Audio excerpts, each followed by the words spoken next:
El día de hoy vamos a tener el seminario con la participación del doctor Ignacio Benítez Riquelme. Él nos va a dar una plática sobre las contribuciones del doctor Fidel Márquez Sánchez. El doctor Ignacio ha estado pues abordando tanto lo que les enseña a los alumnos como la investigación que él desarrolla. Él principalmente trabaja en cereales de grano pequeño. Entonces, bueno, esa relación entre el curso que impartía el doctor Fidel con la continuidad que le da el doctor Benítez, pues hace que el doctor tenga cierto acercamiento a toda la aportación del doctor Fidel. Entonces, vamos a escuchar a continuación la participación del doctor Ignacio Benítez.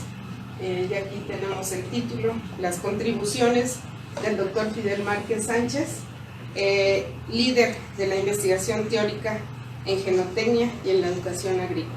Entonces le damos la palabra. Gracias, profesora.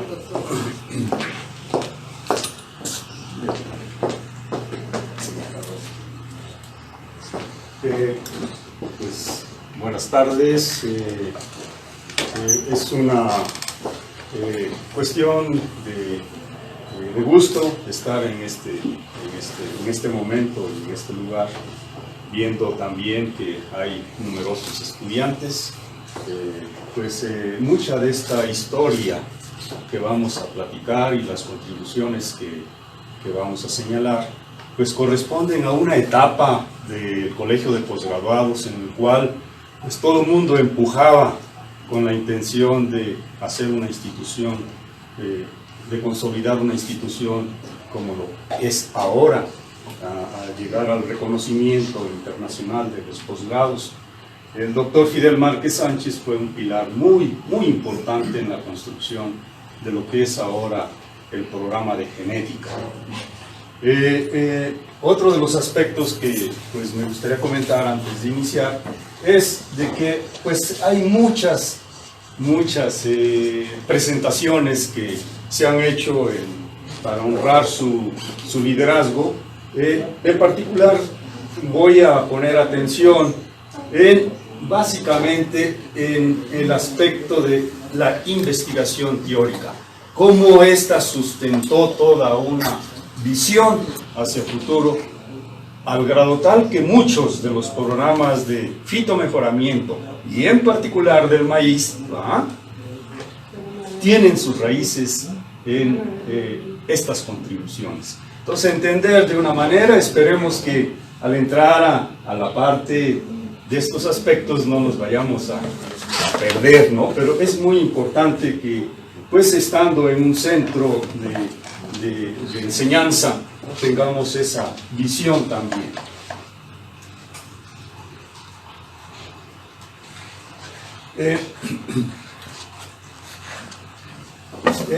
Esta foto pues señala toda una trayectoria desde su egreso hasta prácticamente su fallecimiento, que es en 2014, 1935-1914. La revista Fitotecnia Mexicana,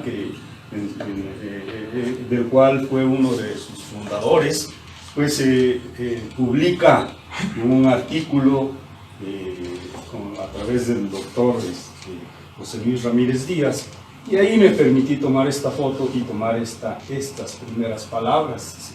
Nació el 9 de julio de 1935 en Colima, un estado eminentemente del medio rural en aquel entonces. Y esta parte es muy importante. Hablamos con esta otra. La mayoría de nuestros profesores se han estado atentos en los seminarios, el doctor Muñoz, el doctor Molina y otros que han estado aquí presentando sus sus contribuciones, todos ellos, sus primeros pasos en las escuelas fueron en escuelas prácticas de agricultura, que era la única posibilidad que tenían para acercarse a la educación, dada la escasez de recursos. En esto, pues yo recuerdo que, por ejemplo, en nuestras comunidades, algunos de nosotros, todavía, hasta los años 60, pues era el comisariado ejidal quien pasaba a las comunidades a decir, anoten a sus hijos que quieren ir a estudiar, ¿no? Porque ya no había más niveles en nuestras comunidades rurales. Un servidor, por ejemplo, tuvo que estar en la escuela Emiliano Zapata, que era un internado desde primero hasta sexto año. Yo llegué al cuarto año, cuarto, quinto y sexto, pero era la única posibilidad de seguir estudiando. Aquí el doctor Márquez platicaba que en la huerta nada más estuvo un año, y que en ese año lo dedicó y lo dedicaron sus profesores a preparar el examen para ingresar a Chapín, al cual pues ya muchas veces había estado con la intención, había visitado, tenía compañeros, etcétera, etcétera, y bueno, ya estaba marcada su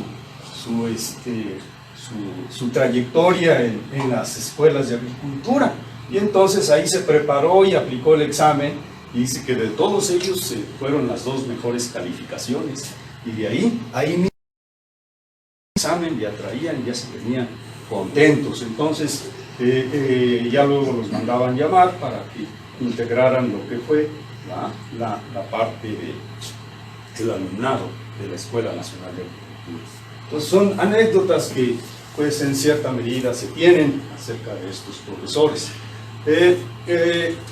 Una vez que pues termina, cursó sus estudios universitarios, en 1964 decide especializarse en la Universidad Estatal de Iowa en los Estados Unidos para obtener la maestría en ciencias, y en la misma universidad obtener el doctorado en 1968. Según lo que se relata en ese tiempo y dada su cualidad de excelente investigador, pues fue distinguido como miembro de la sociedad Gamma Sigma Delta, una de las sociedades que es muy común escuchar en las películas y las versiones. Aquí una foto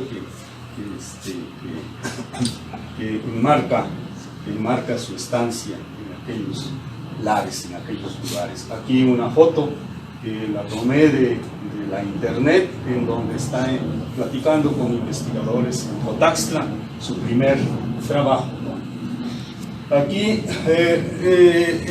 como un reconocimiento, pues fue sin duda uno de los científicos agrícolas más importantes del país, dada la contribución enorme de su obra científica y académica, ¿no? Básicamente su trabajo se centró en el conocimiento teórico y aplicado de la genotecnia, aportando las herramientas genético-estadísticas e incluso matemáticas muy puntuales para el mejoramiento de cultivos básicos, principalmente el maíz. Aquí una foto en su último periodo como profesor investigador emérito de la Universidad Autónoma Chapín. Y es de reconocerse que a nivel nacional e internacional muchas de sus contribuciones y de los métodos que él propuso para particularmente la formación de variedades de maíz, en el presente pues estos se sigan utilizando con bastante frecuencia, y no solamente en algunas regiones, sino básicamente para el caso del maíz, los valles altos, las zonas subtropicales y las zonas tropicales, abarcando los distintos aspectos, ¿no? Y ante la necesidad de fomentar la capacidad alimentaria, ¿no? También hay que señalar un aspecto muy importante: fue un incansable formador de recursos humanos. Vamos a ver si podemos puntualizar este aspecto, particularmente en posgrado. Y también fundador siempre inquieto, ¿no? Fundador para dar a conocer los resultados, fundador de sociedades científicas, como es parte del grupo de la Sociedad Mexicana de Fitogenética, de las revistas científicas, como es la revista Fitotecnia, ahora revista Fitotecnia Mexicana, de reuniones nacionales. La semana pasada acaba de desarrollarse la reunión de maíces nativos, siempre digo criollos, ¿no? Bueno, maíces criollos, y entonces reuniones nacionales de una u otra naturaleza. Entonces, vamos a tratar de ver los comienzos y su pasión como investigador en la planta modelo. Este es un aspecto bien interesante, ¿verdad? Con él aprendimos, los que tuvimos la fortuna de ser estudiantes, de a través de la planta de maíz, ¿verdad?, generar información para los otros cultivos, ¿verdad? Dado que lo que pasa en maíz, ¿verdad?, ahí es al revés que lo que pasa en Las Vegas, nomás en Las Vegas. No, aquí lo que pasa en maíz sirve para todos, ¿verdad? Y esa es una filosofía que ha estado presente en la mayoría de quienes tuvimos la oportunidad de conocer. Su primer trabajo, apenas egresado, pues en Cotaxtla, Veracruz, ¿verdad?, todavía con la Oficina de Estudios Especiales. Aquí nos platicaba que su primer jefe fue Pedro Reyes Castañeda, que era el director del campo allá en Veracruz, y él tuvo la particularidad, Pedro Reyes Castañeda, de traer a los investigadores que luego enriquecieron al Colegio de Posgraduados. Hay que tener eso en mente, ¿verdad? De ahí vino el doctor Joaquín Ortiz Ceres, de ahí vino también el doctor Molina, y de ahí pues también el doctor Márquez, y muchos otros, que el doctor de la Narro, no recuerdo ahorita su nombre, que también, ¿verdad?, básicamente iniciaron allá sus programas de mejoramiento en Cotaxtla, ¿no? Aquí, más tarde, en este periodo, se casó con, vamos a ver más adelante, con una de las hermanas del doctor Joaquín Ortiz Ceres. Estos eran concuños, siempre andaban juntos, ¿verdad? Qué bueno, como concuños, porque no siempre tiene una buena amistad con ellos, no, perdón, cuñados, ¿no? Perdón, cuñado, no concuño, cuñado. Y entonces, pues nunca tiene una buena amistad, por alguna otra razón, y aquí siempre nos vemos juntos, ¿no? Se trasladó casi ya cuando se forma el Instituto Nacional, que le pidió un cambio al doctor, bueno, en ese entonces el maestro Gilberto Palacios de la Rosa, que era el líder del Instituto Nacional, el primer investigador, ¿no? Y entonces dijo, oye, pues quiero cambiarme porque mi mujer no aguanta aquí el calor, aunque era de ahí de Veracruz, pero que me mandan hasta Culiacán. Bueno, allá se fue, ¿no? Allá se fue a Culiacán, y ahí estuvo otro periodo muy corto, por cierto, ¿no? Sabemos que durante su niñez, ¿ah?, y parte de su formación, pues estaban ocurriendo una serie de cambios políticos en el país que influyeron en un sentido nacionalista, ¿ah? Él siempre fue muy nacionalista, ¿ah? Y uno de sus ídolos que siempre lo señala, y así lo señaló, pues es este personaje, que es, por el rostro inmediatamente todo el mundo lo identifica, ¿verdad?, el maestro Xolo, como todos lo conocimos, ¿verdad? Y entonces el maestro Xolo, ¿verdad?, pues influyó considerablemente en su formación. Él tenía unas ideas muy radicales, incluso él perteneció de manera, el doctor Xolo perteneció de manera, ¿cómo se dice?, líder en el Partido Comunista, ¿no? Y eso le valió que por unos añitos por ahí saliera de México, ¿no? Otro de los líderes que influyó, el rostro que aquí aparece, que fue director muchos años y luego director de línea, Gilberto Palacios de la Rosa. Y aquí, pues, en las primeras etapas, aquí vemos a Xolo y al doctor Fidel Márquez Sánchez. Aquí este es un mural que podemos apreciar allí en el lobby del edificio. En los primeros tiempos, aquí vemos al doctor Fidel Márquez con el maestro Gilberto Palacios de la Loma, y vean ustedes, de la Rosa. Gilberto Palacios de la Rosa, ya me estoy adelantando, ¿no? Gilberto Palacios, qué bueno que están atentos, gracias. Y aquí vemos a este otro personaje importante, el doctor José Molina Galán. Le pregunté a muchos de los compañeros, incluso al doctor Carballo, que es conocido por estos otros dos personajes, y no los digamos, son de los que se cuelan entonces en las fotos. Y esta foto me la proporcionó el doctor Joaquín Ortiz Cereces en algún momento. Aquí, en el ámbito educativo, vamos a empezar a platicar un poquito en el ámbito educativo. Casi regresando de su doctorado, le dieron el encargo de ser el presidente de la rama de genética, del cual estuvo un periodo de 2 años. Este es el edificio donde él fue presidente. Y aquí otro aspecto, antes de pasar a esto, ahí está con este otro personaje, ustedes lo reconocen, es el ingeniero Tahuada.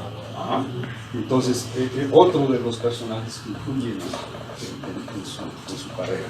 Él desempeñó un tiempo muy importante en el colegio de posgraduados, 17 años como profesor investigador.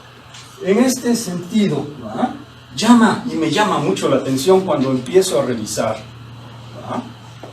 que la Universidad Autónoma Chapingo reconoce en todo momento y casi aprovecha como un evento político y un evento académico, un evento en general, para reconocer a sus profesores.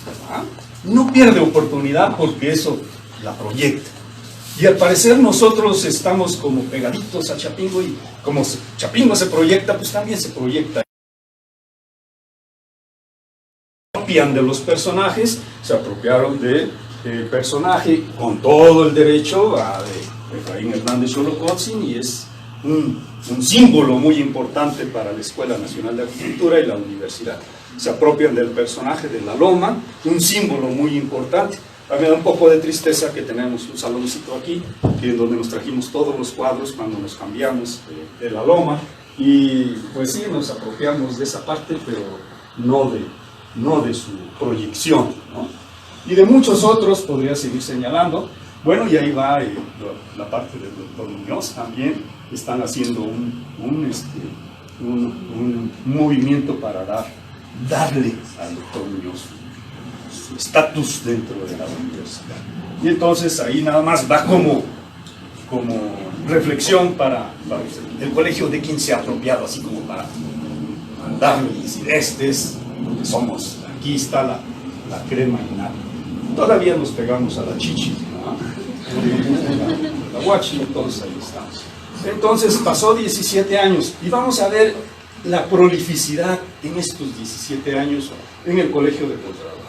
Para empezar, pues fue el profesor de Genotecnia Vegetal 2, que más tarde derivó el curso que les hablaba la doctora Carmen, en teoría del mejoramiento genético. Seminario 1 y 2 y aplicación genotécnica.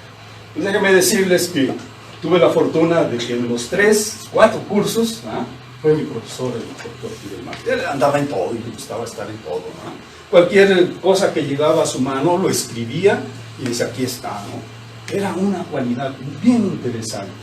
Cuando yo ingresé a la Escuela Nacional de Agricultura, el maestro Gilberto Palacios de la Rosa estaba dando ya su curso, ya no tuvo muchos problemas de salud y fue mi primer profesor de genética allá en Tlahuachi.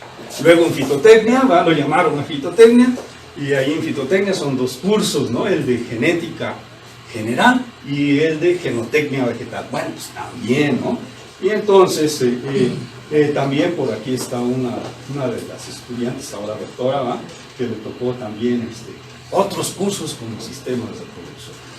Muy dinámico en cuanto a sus conclusiones. Aquí la temática, este es el pasillo donde estaba la rama de genética. Por aquí estaba un edificio, déjenme ver aquí, en esta parte, no sé si lo traje, creo que no. Aquí, por acá estaba la oficina de genética, adelante estaba un el club del café, Por eso es que no nos pueden quitar los lugares que tenemos para café. Siempre nos reclaman, ¿no? Oiga, aquí está una oficina sola, que hay un profesor, y que esto, que lo otro. Es para el café. Desde aquí nos acostumbraron, ¿no? Estaba lleno de estudiantes en la tarde y era, a un lado estaba un cubículo así grandote donde estaban todos los estudiantes ahí en las tardes, en las noches, en los amaneceres, ¿no? Aquí a un lado estaba la oficina donde el doctor, estaban 3 investigadores, ¿no? El doctor Abel Muñoz, el doctor Molina y el doctor Márquez. Así es que se imaginan ustedes todos en una sola área, ¿no? Las cuestiones que se podrían visualizar. La temática del curso, vean ustedes, apenas empezar, tópicos avanzados sobre métodos genotécnicos en plantas, ¿no? Respuesta teórica a la selección. Muchos de estos aspectos se discutieron aquí y más tarde surge, a través de este contenido, surge lo que es teoría del mejoramiento genético. Aquí están los prerequisitos que él exigía, 604, 601 y estadística 601. Estos son la genética cuantitativa, ¿ah? Y estadística, métodos estadísticos para investigadores. Entonces, y se sigue conservando en el cuatrimestre de primavera, y básicamente como una parte importante. Involucrado durante 17 años, ¿no? En actividades de enseñanza e investigación, ¿no? Formó varias generaciones de jóvenes investigadores de México y Latinoamérica, ¿no? En este periodo, dentro del CP, dirigió 28 tesis entre maestría y doctorado, de un total de 39, lo cual implica, vean ustedes, que prácticamente en la formación de recursos humanos estuvo ¿en dónde? En el colegio de posgraduados. Es una parte muy importante y valiosa, ¿no? Dada su cualidad de que, bueno, ya saben ustedes que el colegio cómo nació, ¿no? Así como que eran los, ahora les llaman los fifís, ¿no? Y él como que se rebelaba a pertenecer al grupo de los fifís, ¿no? Disculpen la comparación, pero algo así deben ustedes imaginarse, ¿no? Y entonces, pues siempre anduvo en muchos lugares, ¿no? En la Escuela Superior de Agricultura, una vez que se enojó y aventó las cosas, ¿verdad? Y pues se fue a ser profesor allá en la Escuela Antonio Nago. En otra ocasión ya estaba casi, después de que terminó de escribir sus libros y muchas otras cosas, de repente el movimiento sandinista, ¿verdad? Toma el poder y ahí va el doctor Márquez a apoyar la Universidad de Nicaragua, ¿no?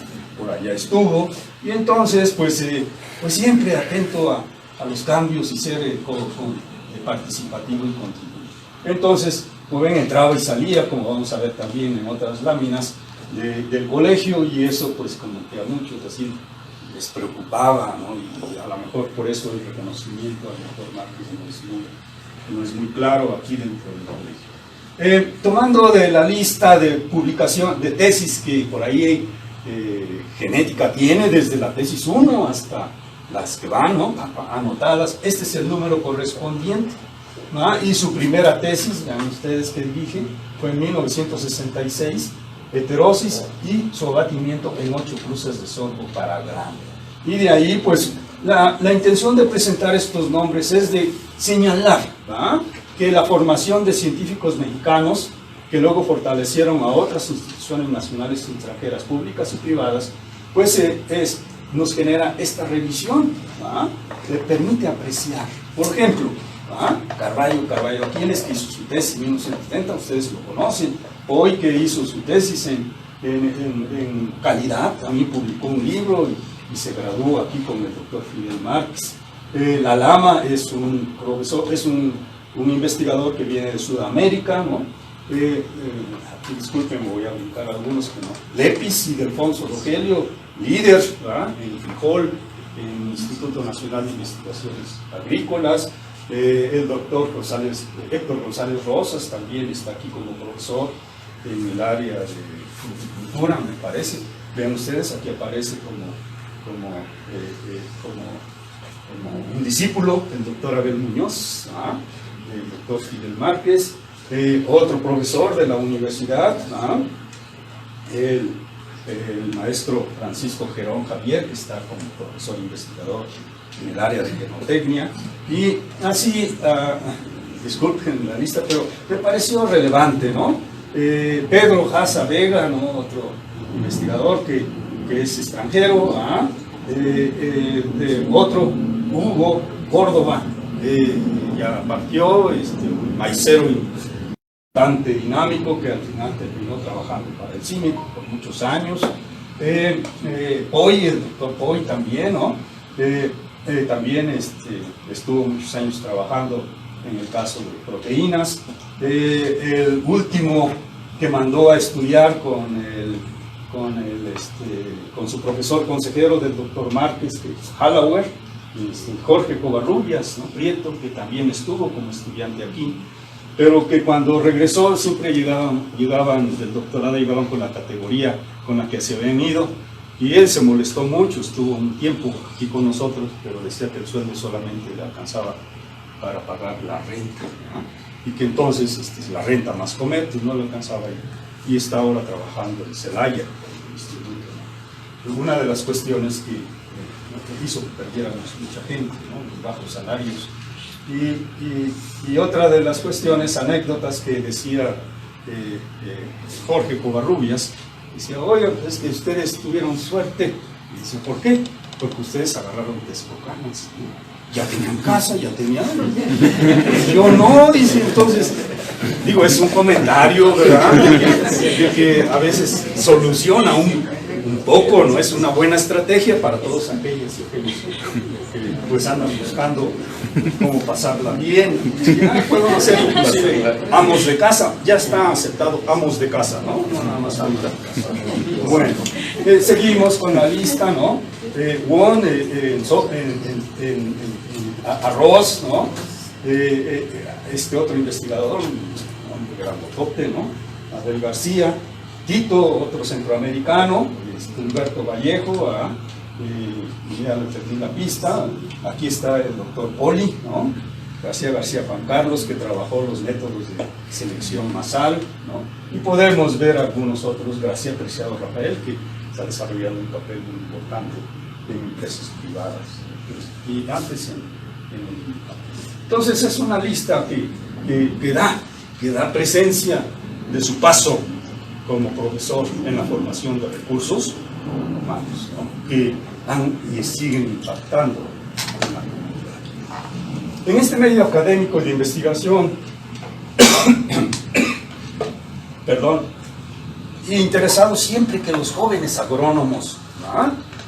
Tuvieran libros de texto en español relativos a la genética y genética cuantitativa. De entrada, ¿verdad? Tradujo 3 libros básicos en estas disciplinas. ¿Cuántos de nosotros hemos estado, ¿verdad?, desvelándonos por entender esta obra, ¿no? Ni siquiera en su totalidad, al menos en una tercera o cuarta parte, ¿no? Esta obra ha sido tan impactante en el medio latinoamericano que participó en la traducción de la primera y de la segunda, ¿no?, edición, y vean ustedes la cantidad de ediciones que hay. También, básicamente, otra de las obras, ¿verdad? En aquel entonces, pues únicamente todos se nutrían de la obra del maestro José Luis, ahora sí, de la Loma, ahí está, de genética general y aplicada, otro ilustre profesor que vino a sentar las bases, no solamente de la genética, sino de la genética aplicada, o sea, el mejoramiento, y también de la experimentación agrícola, ¿no?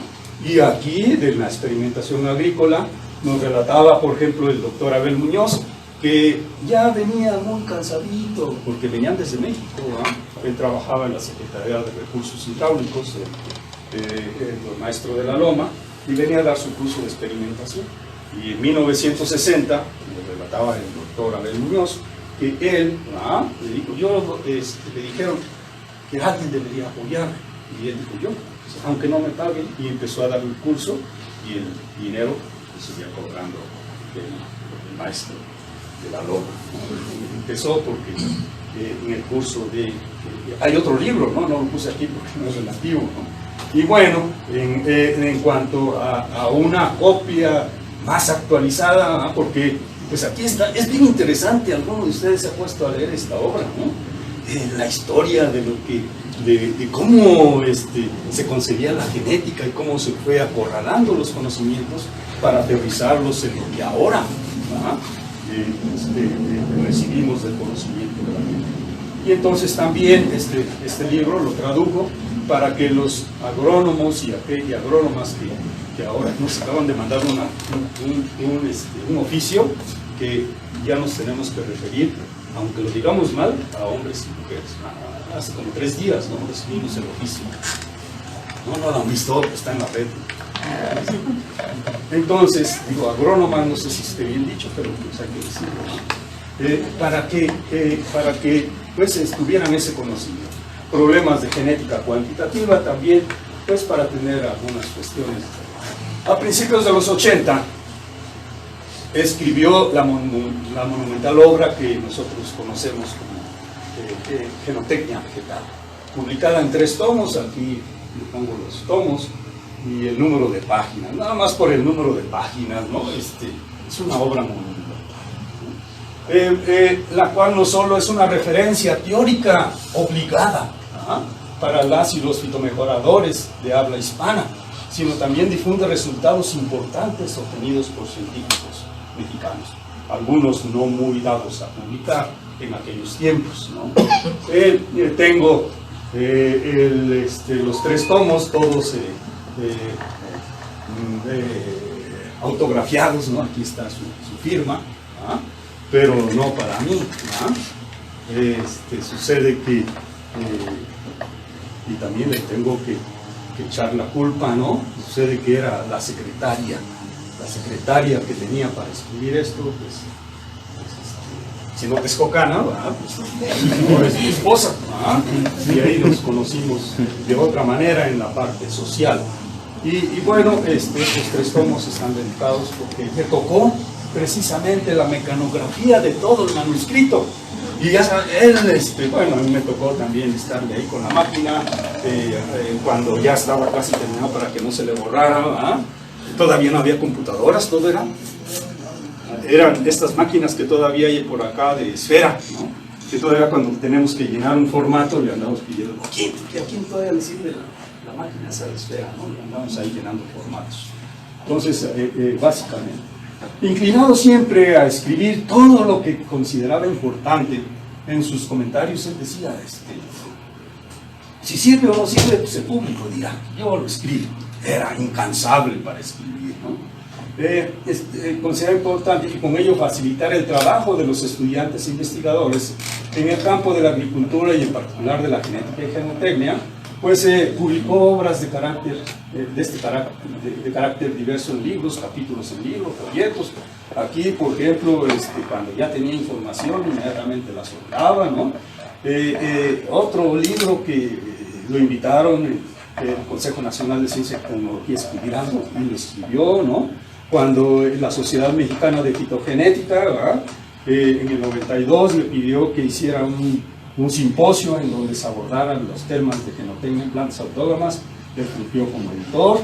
En sus últimos años, abordando muchos temas de la endogamia, también lo publicó, un capítulo, un curso que simplemente por ahí encontré, apuntes de agrosistemas, ¿no? Ahí señala que casi voy a dar este curso, se puso a escribir y ahí está la publicación, ¿no? Un poquito rústico, pero ahí está, ¿no?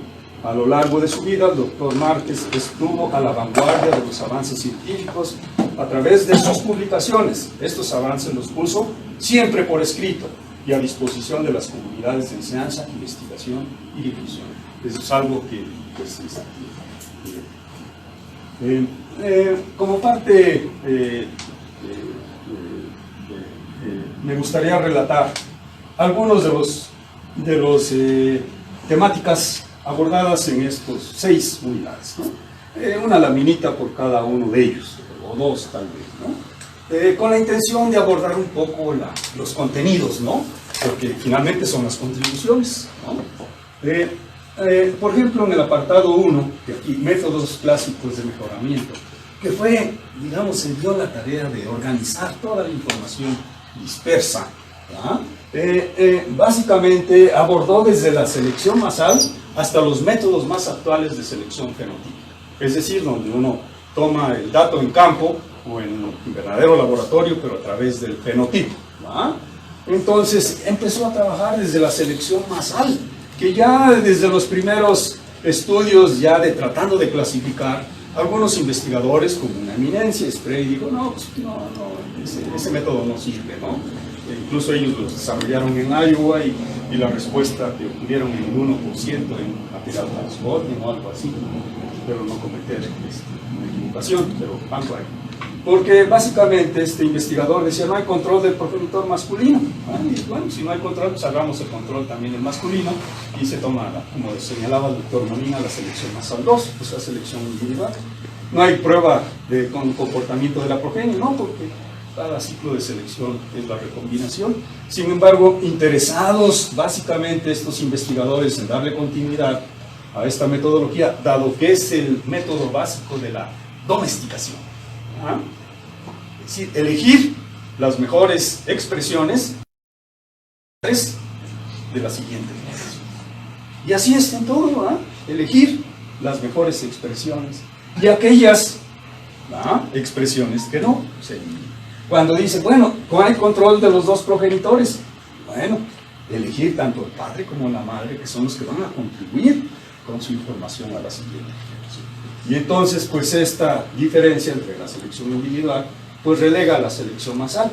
Viene el doctor Gardner, ¿no? Y mete dos conceptos, subnotificación y uso de plantas con competencia completa.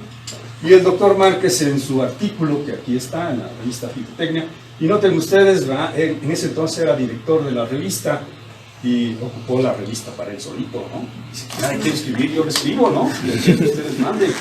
Y todo el número fue para este artículo. Bueno, yo todavía era estudiante aquí, entonces no sé quiénes otros realmente brincaron, pero si brincaron no importa, ahí está, ¿no? Estos dos aspectos el doctor Márquez lo recomienda para todos los métodos de selección fenotípica. Es decir, siempre elija, cualquiera que sea el método, dos unidades de selección que tengan competencia completa. ¿Por qué? Y él lo demuestra de una manera muy simple. Dos valores fenotípicos, crecidos en un mismo surco o un mismo arreglo de sublotes, sus diferencias, ¿cómo son? Dos valores fenotípicos, las diferencias son dos valores genéticos. Y esa aportación, de verdad, le señala de que no están tanto trabajando en este tipo de técnicas con valores fenotípicos. Son directamente, en un conjunto, son valores genéticos. Y eso, contribuirlo en todo, ¿no? Y es decir, la diferencia es entre valores genóticos. El doctor Molina, aquí les menciono algo, el doctor Molina propuso una fórmula y el doctor Márquez la escribió, inmediatamente, ¡pum!, ahí está, fórmula de Molina, así le llamó, y así la conocemos todos, ¿no?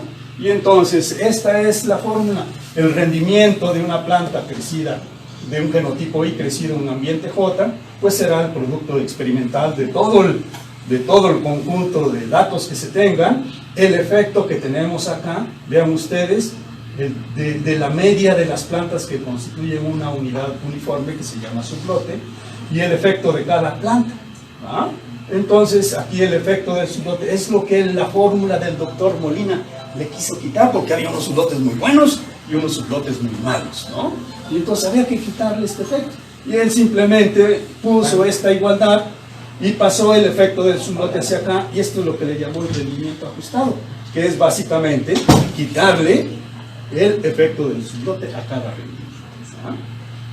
Yo recuerdo que cuando el doctor Molina nos invitó a trabajar, llevamos el lote para rendimiento, para longitud de espiga y para otras cualidades. Bueno, en aquel entonces únicamente teníamos la máquina del SEC allá en Chapingo y había que manejar cada dato en cada tarjeta. Si eran 4,000 plantas, 4,000 tarjetas. Si eran 6,000 plantas, 6,000 tarjetas. Y cada cajita era de 500 tarjetas. Ustedes dividan, son 6,000 plantas cuántas cajitas tenía que llevar, ni modo de llevarlas aquí, era muy pesado, un diablito, ¿ah? Y a los estudiantes nos daban chance de las 12 de la noche hasta que amaneciera, porque ese lugar era ocupado para los estudiantes. Bueno, entonces con esto demuestra la fórmula de Molina y se empieza a aplicar y parte del trabajo, ¿no? Aquí en conversación nutrida con el doctor, ¿lo reconoce? Joaquín Ortiz Cereceres, ¿no? Y aquí una etapa. Entonces, esta fórmula se le denominó fórmula de Molina. Él empezó a trabajar, el doctor Molina, con Zacatecas 58 y trabajó esta fórmula, pesando, pero se le fueron las plantas muy altas, tardías, y dice, bueno, quería yo que también yo crecer junto con la Zacatecas 58. Así, revisando cada método de mejoramiento en varios artículos, dependiendo de la unidad de selección, el individuo, la familia o el individuo dentro de la familia, describe las técnicas de campo que uno debe hacerle, cómo agrupar familias, etcétera, etcétera. Y si un sublote debe ser 100 plantas, entonces manejo 5 familias y de cada familia 20 plantas y tengo la subnotificación y cumplo esos dos requisitos. Y entonces, pues al igual que el tiempo que toma un ciclo de selección y en particular para predecir la respuesta a la selección. Y aquí un resumen de cada uno de los aspectos, pues da los coeficientes de aprovechamiento de los genes que se heredan de padres a hijos, y entonces pues con esto uno puede ya hacer desde el punto de vista teórico comparaciones para un carácter, para una heredabilidad tal o para determinado tipo de frecuencias génicas, etcétera, etcétera, dando su relación. Si no tenemos los años que requiere un ciclo de selección y particularmente si podemos hacer las recombinaciones en invierno. Entonces todo este artículo sienta las bases y es algo que vino a ordenar, porque ya todos los métodos tenían su respuesta a la selección, ahí está, pero de una u otra manera hay un ordenamiento y esto se puede apreciar aquí. Él, cuando analiza las posibles combinaciones de individuos dentro de familias, pone 3 tipos de familias y pone la polinización entre la polinización macho y la polinización dentro, el control de la polinización. Genera 12 posibles métodos, de los cuales 9 se pueden establecer en la literatura. Y aquí podemos ver en selección combinada, el primer método que se propone es de polinización libre, y es el método Longuis-Paternian. Dentro del conjunto se engloba un método. Y luego viene el doctor Molina, dice, yo en lugar de usar polinización libre, voy a autofecundar las plantas. ¿Y son progenies de qué? De medios hermanos. Y entonces eso modifica los coeficientes de aprovechamiento. Y entonces aquí podemos contrastar ¿no? Y viene otro investigador y dice, bueno, pues yo voy a autofecundar autohermanos. O sea, voy a usar las líneas S2. Y otra posibilidad, entonces aquí viene la parte de lo que señala aquí. Permitió al estudiante de aquellos tiempos una visión para la creatividad de nuevas combinaciones posibles en el mejoramiento capital. Es decir, este artículo forma un parteaguas. Y es la primera parte que le da fuerza e intencionalidad a nuestro programa de posgrado. Poner en orden la información para que estuviera disponible para los investigadores. Bien, en otro apartado, esperamos que me alcance el tiempo, me llaman, ¿no? Aunque empecé tardecito ya el problema de la interacción genótipo-polar. Inspirado en varios investigadores de aquel tiempo, particularmente el doctor Bucio, ¿no? Que acaba de regresar de su doctorado, que fue quien estuvo antes de director del Centro de Genética, y el Scopes, de Quito, y ahora sí que estuvo, y luego, no creo que el doctor Molina, perdón, Bucio, Molina, Márquez, y se iban quitando y iban dando chance de ir agregando, ¿no? Tal vez ustedes pueden ver la historia de del edificio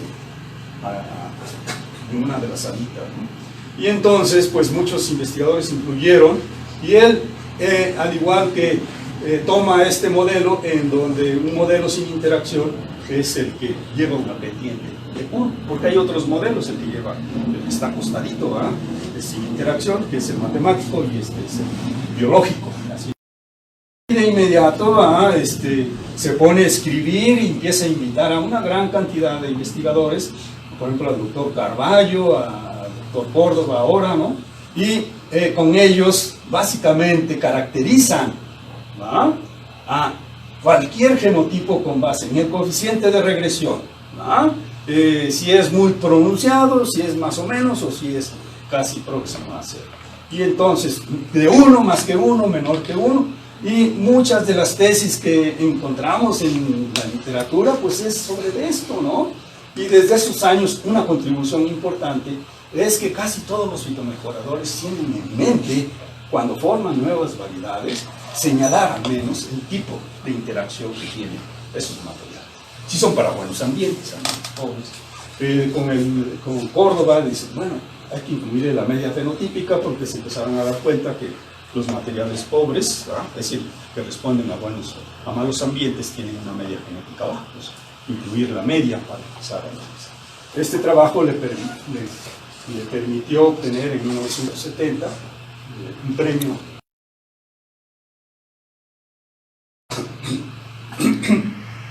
Otro apartado, el desarrollo de métodos para la generación de variedades sintéticas de polinización. ¿Por qué preocupado? ¿Ah? Porque, pues, como una alternativa, una semilla que pudiera ser producida por los propios productores de maíz y así evitar la dependencia en la compra de semillas y cada especie, variedades híbridas producidas por las compañías. Y entonces, pues, dedicó una buena cantidad de trabajo para llegar aquí a esto de las variedades sintéticas de maíz. Y como cada uno de los apartados, pues, tiene su historia, ¿verdad? Pues aquí buena parte de la información provino de las líneas básicas, las 12 líneas básicas del trópico húmedo, que allá estuvieron en Cotazla, trabajando T1 hasta la T12, y esa tesis, esos materiales sirvieron en un dialelo al doctor Molina para definir los diseños, un diseño dialélico, definir los parámetros genéticos que caracterizan al termoplasma, o que caracterizaban al termoplasma de aquel entonces. Entonces ya estaba ahí la información, y el doctor Márquez pues dispuso la información, y es una de las partes importantes que está aquí consensuada. Básicamente en estos trabajos compara un método que es el método KS, Kingman y Spray, con el método MS, y dice, bueno, si se llama KS, yo le voy a dar Márquez Sánchez, ¿no? Así lo señala en su publicación. A veces se pasaba un poquito, pues tal vez tenía toda la razón, ¿no? Y entonces, básicamente, el método Kingman y Spray pues parte de la famosa fórmula de Wright, ¿no? En donde, pues, básicamente la formación de un sintético F2 tiene que ver con esta estructura en la ecuación, en donde esta estructura de la ecuación tiene que ver con el número de líneas. Y entonces, el doctor, siempre que nos daba la clase, ¿verdad?, a mí me tocó tomar la primera clase de esto en 1979, decía, a ver, en esta ecuación, ¿cuál es la parte más importante? Pues las líneas. Dice, si subimos el número de líneas, esta fracción se reduce.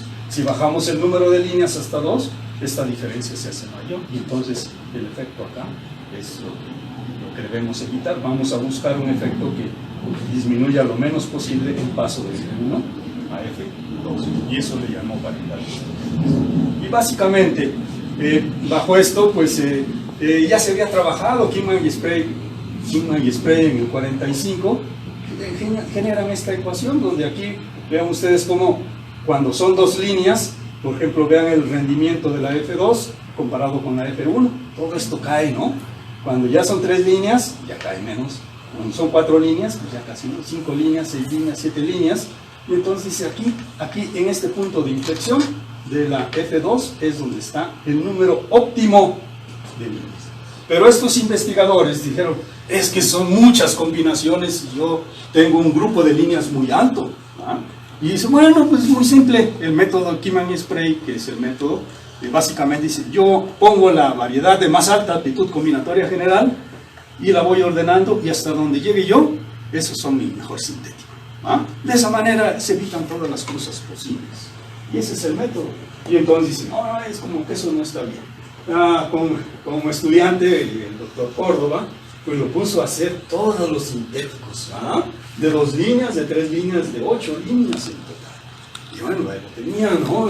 Trabajando duro con tantos sintéticos, con muchos sintéticos, ¿no? Básicamente lo que encontraron es que el sintético de 8 líneas era el mejor, ¿no? En este otro trabajo. Entonces, finalmente, pues con este tipo de ordenamiento, que es el que más se sigue, por cierto, en la actualidad para formar sintéticos. Y casi ya la preguntan, ¿y con cuántas? Échale 6 o 8. No hay pierde, ¿no? 6 o 8. Listo. Y esa es una contribución, porque ahora puedo formar una variedad sintética para entregar a los productores, ponle 6 o ponle 8. Ahí tú ves, ¿no? Entonces, es fácil. También dice, bueno, como alternativa, pues propone otro método, ¿no? Y aquí trajo trabajando otra vez a Córdoba y al doctor Porfirio, ¿ah? Y fue una publicación que señala aquí, pero vean ustedes, siempre publicando, siempre tratando otras fórmulas para sintéticos. Cuando encontraron que había plantas como alfalfa y no se puede autofecundar, se empieza a involucrar el coeficiente de endogamia, ¿ah? Porque estas fórmulas son para endogamia igual con 1, y cuando hay endogamia distinta, también hay otras ecuaciones. Y ahí estuvo contribuyendo. Otro apartado, el uso de probadores. Y aquí la pregunta también que nos hacía, ¿no? Y güey, ¿qué probador utilizar, no? En la literatura, cantidad de probadores. Y uno de sus profesores, Hallowell, junto con su estudiante, dice, pues vamos a ver, vamos a cruzar un grupo de líneas con distintos probadores. Si la interacción genotipo por ambiente es igual a 0, pues cualquier probador, usen cualquier probador. ¿Por qué? Porque todos categorizan de la misma manera la línea. Pero en todos los resultados y estudios que se han hecho, este es el resultado. Quiere decir que los probadores categorizan, dependiendo del probador, de distinta manera. Y entonces ustedes vienen como fitomejoradores y les preguntan, bueno, ¿qué cosa voy a usar? Pues así como que no hay una respuesta. Pues viene el doctor Márquez, se dio la tarea de abordar esta temática y finalmente él, aquí en un artículo, dice, miren, cuando un probador es de alto rendimiento, esta es la Nancy, por lo tanto este es un mal probador. El probador híbrido de cruza simple, casi tiene el mismo comportamiento que el de líneas, que un probador que es la variedad original. Usen este tipo de probadores y es muy común, por ejemplo, cuando alguien en el presente forma híbridos de 3 líneas, ¿cuál es el probador de la línea? Pues el híbrido de cruza simple, porque es un buen probador.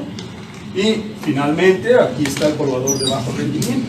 Como contribuye con los loci recesivos, se usa cuando se está trabajando, por ejemplo, efectos heteróticos, ¿no?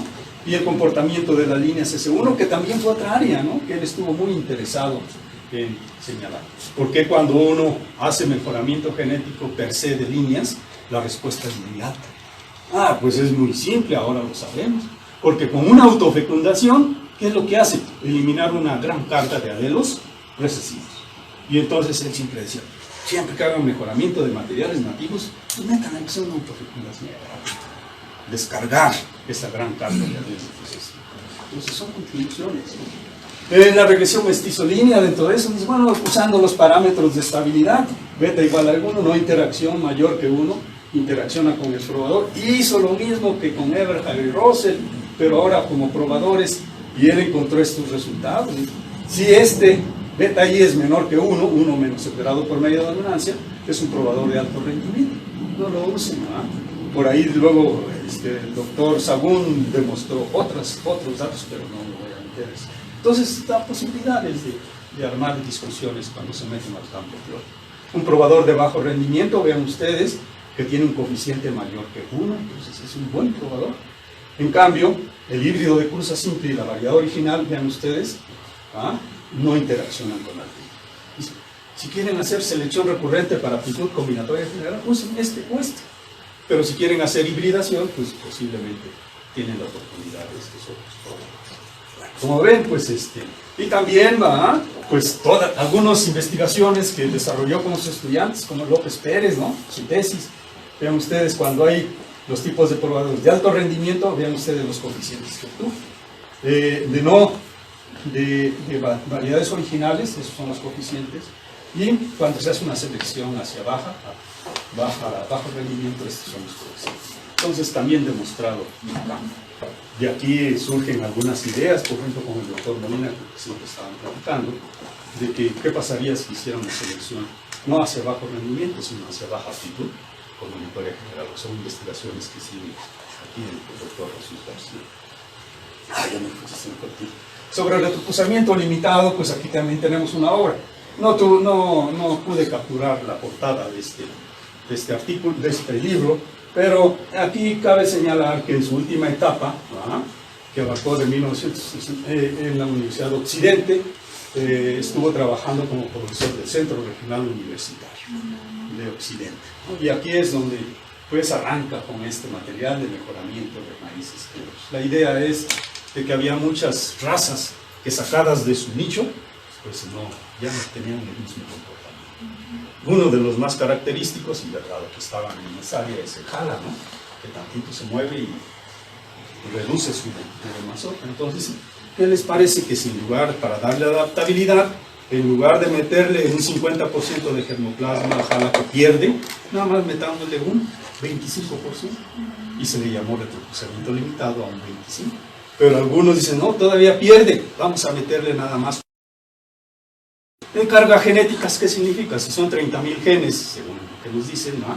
Un cuarto de esos 30.000 pues es relativamente alto todavía, pero ya un octavo pues ya es más poquito. Entonces eso se le llama retrocruzamiento limitado. Para el mejoramiento solamente traer ciertas cualidades a los maíces criollos.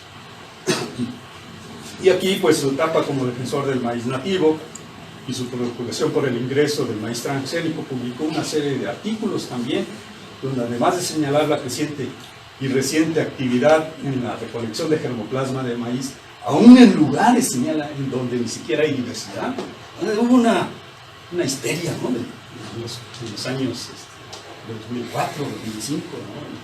Y luego que metieron al colegio, por ejemplo, en Puebla, ¿no? Que muchos de los materiales como los Andes, etcétera, etcétera, las historias. Entonces dice, bueno, pues sí, hay que hacerlo, pero pues, señalando que la diversidad es impresionante. Entonces hay que trabajar sobre ella, con la intención de enfatizar la enorme riqueza para generar variedades mejoradas para la agricultura nacional con contrapartes equivalentes superiores al precio menor que la mitad de los transgénicos. Una preocupación, ¿no? Aquí esta señal, me faltó poner aquí entrecomillado, porque estas son literal palabras de Schmitt, pero aquí está la cita, ¿no? Para, pues, dice que otro finalmente, ¿no? Sobre la endogamia, pues yo puse el buscador, ya había cansado, ¿no? Puse el buscador que está aquí, y aparece, ¿no? Los últimos 10 años, palabras clave, y aparece entonces, ¿no? Influencia de la endogamia, y aquí está la revista, todas son revistas nacionales, ¿no? Etcétera, etcétera, ¿no? Aquí está otro. Ecuación básica para el cálculo de la endogamia, estimación de variables. Entonces, vean ustedes la norma. Él escribió 147, algo así, artículos publicados, algo así. Dice, todavía en los últimos años, 3 por año, ¿no? Igual en 3 por año, en revistas.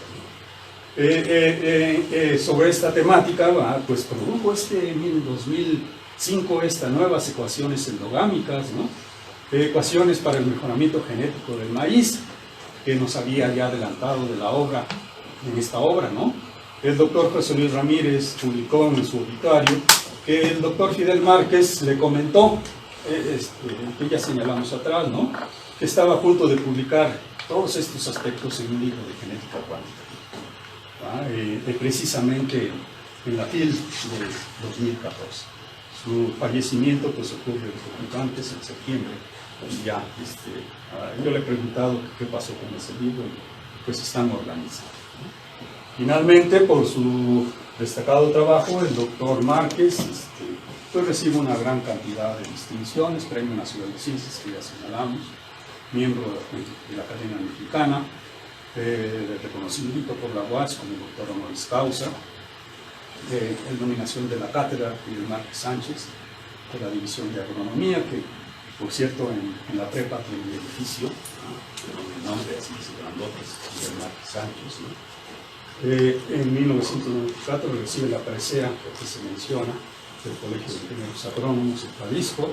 En 2008 un reconocimiento que muy pocos reciben latinoamericanos, el reconocimiento otorgado a científicos de alto nivel nacional e internacional, solo un selecto número de científicos mexicanos. En 1990 el Sistema Nacional le otorga el nivel nacional 3 y en 2011 investigador en México. Aquí en collage, ¿verdad? Aquí vemos a Rafael Ortega Pasca, a Gisele Ceres, aquí está Fidel, tiene el rostro de cuando joven, el doctor Muñoz, ¿no? Aquí está el doctor Nobel Causa, aquí está el reconocimiento de la Sociedad de Agronomía Americana, aquí está la revelación del busto y aquí está otra de las placas alusivas. Bueno, además de investigador, pues otra de las facetas que no abordamos pues, es la parte humana, como decía. Esto lo tomé de la revista Fitotecnia, literalmente, por aquí lo pongo. Escribió novelas, un anecdotario chapinguero, pintó acuarelas, ¿no? El autorretrato. Y aquí los vemos otra vez, ¿va? A los dos cuñados con la hermana, ¿no? Y bueno, una de las remembranzas que ya habíamos puesto antes es al cabo el árbol, como todo debe ser vivo, crece, envejece y muere. El árbol de los recuerdos. Pues espero haber dado una faceta de este personaje para todos nosotros. Muchas gracias.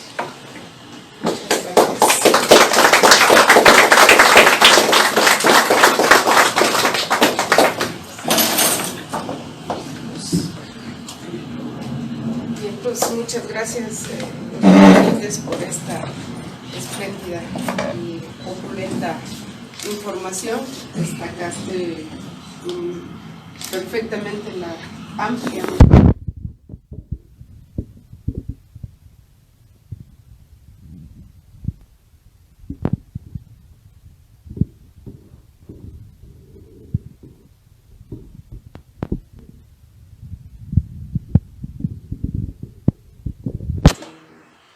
el doctor Nacho, pues creo que tiene toda la claridad al respecto. Es importante también cómo el doctor Ignacio ha ido interpretando y nos ha mostrado con palabras tan sencillas todo el complejo mundo de la teoría del mejoramiento genético. Entonces, abrimos la sesión de preguntas, comentarios y alguna otra aportación que quieran señalar al respecto. Compañeros. Pues yo sí quiero felicitar al doctor Benito Riquelme, yo no tenía la oportunidad de conocerlo, yo estudié filosofía con el doctor Saúl. Efectivamente, esto de la genética cuantitativa tiene un aspecto, digamos, es la base del mejoramiento genético. Hace como unos 3 o 4 años que hubo un congreso aquí, un seminario de SNCS. Vino gente de la iniciativa privada y ellos, a pesar de la genómica, todos los omics, ¿sí? La base del mejoramiento genético es la selección y la hibridación. Y yo creo que el doctor Márquez es, digamos, o para mí, el mejor genetista cuantitativo de México y yo creo que uno de los mejores del mundo. ¿Sí? Efectivamente, la fórmula de Molina, que él la publicó, se aplica o se aplicó fuertemente en México y varios países de Latinoamérica. ¿Sí? Yo quiero decir esto, que hay gente que se le da la capacidad para interpretar esas ecuaciones. ¿Sí? Y ahí, por ejemplo, el doctor Sagún es otra persona que está enfocada en la cuestión de cuantitativa Y ¿qué más quiero comentar? Efectivamente, usted decía que en el colegio no se le da como todo ese impulso o ese reconocimiento, ¿sí? Por ejemplo, en otras universidades, cada año hay, o varias veces durante el año, hay para profesores emérito, o el profesor doctor honoris causa, profesor distinguido, ¿sí? Yo creo que eso debería de implementarse aquí en el colegio. Por ejemplo, tenemos aquí al doctor Cato. El doctor Cato estuvo directamente involucrado con la doctora Bárbara McClinton, premio Nobel. Entonces, así mucha gente, el doctor Sagún estuvo, o fue discípulo de Hallowell, a su vez también del doctor Oscar Kempthorpe. Oscar Kempthorpe vino de allá de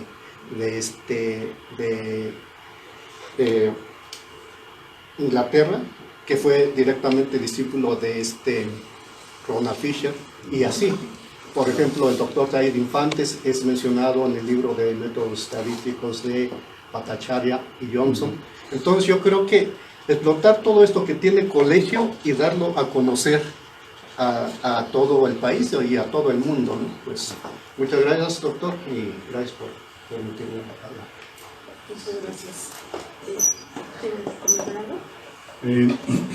Solo en el comité organizador, en un origen, pensó en la figura del doctor Jaime Sagún, pero por cuestiones de tiempo y algunas cuestiones que anda desarrollando el doctor Jaime Sagún, pues no pudo asistir, ¿no? También hice una platicada con José Luis Ramírez Díaz, el doctor José Luis Ramírez, que acaba de venir aquí a la reunión de maíces criollos que ocurrió la semana pasada, y no, pues tampoco, ¿no? Y entonces le digo, bueno, pues si algo hay que aportar es poner atención en la parte teórica, ¿no? Pues al final me compete, y fue como no lo invitamos. Y también señalé que un grupo alto de investigadores de iniciativa, pues se formaron con el doctor Hallowell, ¿no? Sí. Al igual que algunos de Chapingo. Y del último que sabemos, así con certidumbre, que hubo más, ¿no? No sé, aquí está el doctor Amalio, también nos puede dar si alguno más todavía fue graduado por Hallowell después de estudiantes mexicanos, ¿no? Después de combatir los escritos. Pues no tengo ya ese dato, ¿no? Pero posiblemente algunos de ustedes sí. Muchas cuestiones son muy importantes, y finalmente señalar que en efecto, ¿no? Aquí tenemos un director que habla de cacarear el huevo, ¿no? Y esta parte no, está calladita, no cacarea. Hay un video en YouTube que habla precisamente, o el doctor Márquez habla de cómo él inició en las cuestiones estas de mejoramiento genético, cómo ingresó a Chapingo. Y también pues aprovecho, el doctor, cuando estaba el doctor Nacho Méndez, él hizo una serie de entrevistas, le llama de cómo inició la estadística en México. Entonces ahí también hay varios genetistas que él entrevista, y ellos narran cómo fue su formación y por qué se interesaron en la cuestión estadística para México. ¿Alguien más que sea?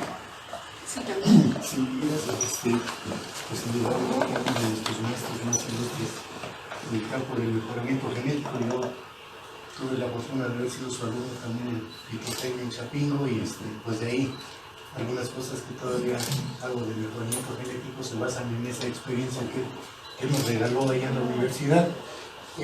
También quisiera yo comentar que pues era muy reconocido. A mí me tocó presenciar la entrega de un reconocimiento que hizo el director de INEPAC en el año 2010, cuando se terminó las reuniones nacionales que convocaba el INEPAC. El evento se verificó en la ciudad de Campeche en el año 2010, y fue la última vez que yo tuve la oportunidad de conversar con mi maestro y desde allá.